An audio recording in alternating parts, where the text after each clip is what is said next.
waaw maa ngi leen di jaajëfal di wax ne kuréel bi nga xam ne tey nas nañ ko ci fii ci géejawaay mooy kuréel boo xamee ne dañoo bëgg a boole doomu géejawaay yëpp ngay góor ngay jigéen ngay julit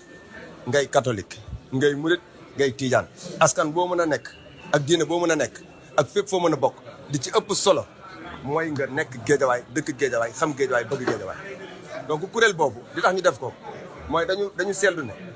soo demee ci taax yi ni nga xam ne ñu bëri dañoo raw ñeneen ñi li koy indi mooy ay doom yoo xam ne xarañ nañ bëgg nañ seen gox ba nga xamee ne da leen di jaral ñu sacrifier dara bàyyi lu bëri pour que seen gox avancé loolu mooy lan dan mën naa joxe rek benn firnde ci Corée dafa am génération moo xam ne jël na fukki at sacrifié wu pour que tey Corée mel ni mu mel kon je pense li ma xalaat mooy que tey géejawaay war na mën a am nit ñoo xamee ne dëkk nañ fi màggee fi yaroo fi amul nga nekk cadre nga nekk non cadre mën naa fi jox ay hommes d'affaires yoo xam ne tey ñu ngi leen di wax ci kaw comme ay mbër ay sportif ñoom ñëpp géejawaay lañ judd màggee fi mais xamuñu fan la ñu mën a jàpp pour que ñoom expérience bi ñu am wala xalaat bi ñu am mën a doxal fi ñu dëkk. waaw xam nga kuréel yi ñuy teg li ci am souvent coono mooy da ngay teg kuréel di ci gis sa bopp mais kuréel bi ngay teg pour askan bi boole ci askan bi ñu wax la li ñuy dund ak li ñuy mbëbët kon loolu ñoom ñoo ko moom kon ki teg kuréel bi moomul kuréel bi mais bu dee da nga jël kuréel bëgg ko teggal sa bopp pour sa njëriñu bopp kuréel boobu goo mën a dina gudd fan. donc loolu may détaché wu xam ni ñu koy waxee ci olof par rapport ak kuréel yi fi amoon. mën nga bantuwaat ma gën a dégg. est-ce que da ngeen nar a dem ci politique bi politique. waaw non loolu bokkul si suñu benn projet boo xoolee tey ñi fi teew ñëpp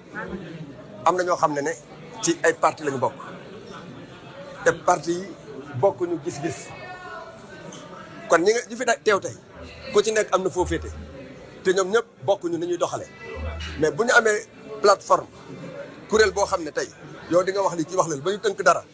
kon buñ si déggooy manko ko ku ci def lu ñu wax da ngaa gorewul wax dëgg yàlla ci gàttal. jéego yi defe naa ne bëri na te wute parce que yow rek mënoo ne lii la géejawaay soxla kon ni ñu dajee nii kuréel bi ñoom naa naan tey géejawaay soxla bii moo gën a yittee ci soxla yi kon ñëpp ñu dajaloo double ci soxla boobu ba pare tegaat beneen am na ku fi laajte léegi bilan ñu ne ko ñu ngi doog a judd ba at bii di ñëwaat ci waxtu wi suñu dajewaatee bu soobee yàlla nañu ko yàlla matal dinañ ko wax ne biñ fi jógee parce que li ngeen xamul mooy li ñu doon def sànq ci internet bi am na ñoo xam ne ñu ngi France am na ñu nekk Congo am na ñu nekk Gabon am na ñu nekk Allemagne am na ñu nekk feneen ñu ngi koy déglu te xam nañ ne li ñu fi wax nii lu ñor la te lu ñu soxla la parce que ñoom ñu ngi ci àll bi mais seen njaboot aussi dañu bëgg ñu nekk ci ak xel bu dal waaw bu baax bu soobee yàlla gox-goxaan yi mënul ñàkk parce que département Guédiawaye dafa xóot bi ñu tegee sànq film bi ñuy xool ci kaw gis nañ ne Guédiawaye y a 10 ans xóotewul woon nii te comme day gën a sori defe naa ne am na koo ko wax léegi suñu benn xarit mën naa tudd mu wax ku ñu wax Aline Kandji Youth Connect fii la juddoo màgge fi gis na ne plateforme Diamniadio bi des na tuuti Guédiawaye ak Diamniadio mën na nekk ngay jógee banlieue parisienne di dem ci ville bi kon bu ñu si deful ay jéego aussi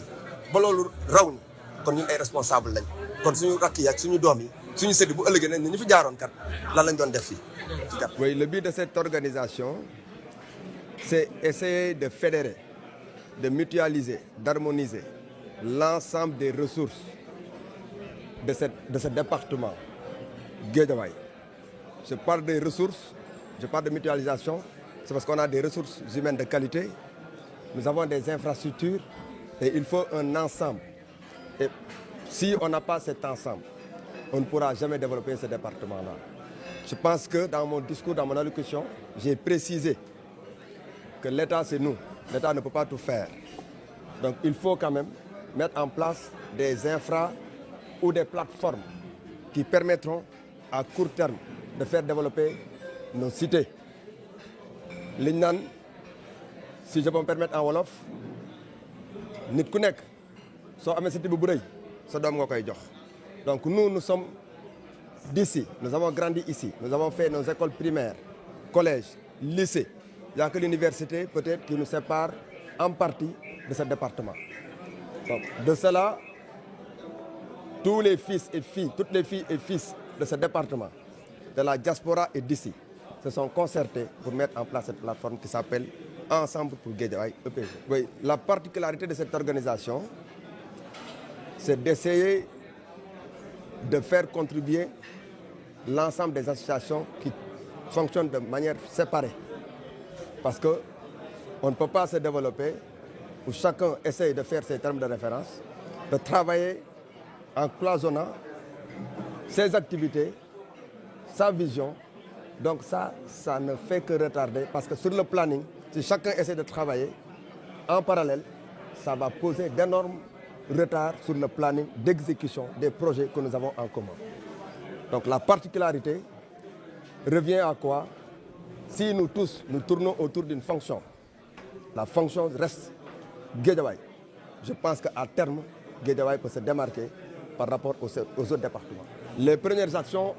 après la sortie de cette assemblée, on va mettre des termes de référence clairs, de concert avec l'ensemble des communes.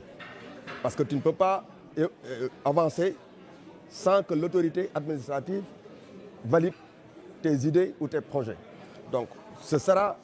une gestion inclusive, non seulement de la population, mais aussi des autorités administratives,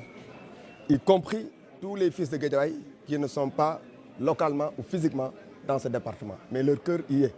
Quand je parle de fils, je parle aussi des filles. Au fait, le statut de l'association ne nous permet pas de faire de la politique. Mais ça nous permet aussi d'aider les politiques qui ont des idées claires pour aider Guédiawaye. Quand je dis aider les politiques, ce n'est pas des personnes qu'on nomme, mais c'est des institutions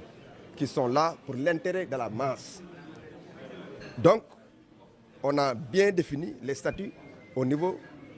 du règlement intérieur. Peut-être on n'a pas encore projeté parce qu'on va tout de suite aller dans la projection des règlements intérieurs. On a juste projeté les statuts avec des amendements qu'on va entériner. Mais là, on ne parle pas de politique. Quand on parle de politique de développement.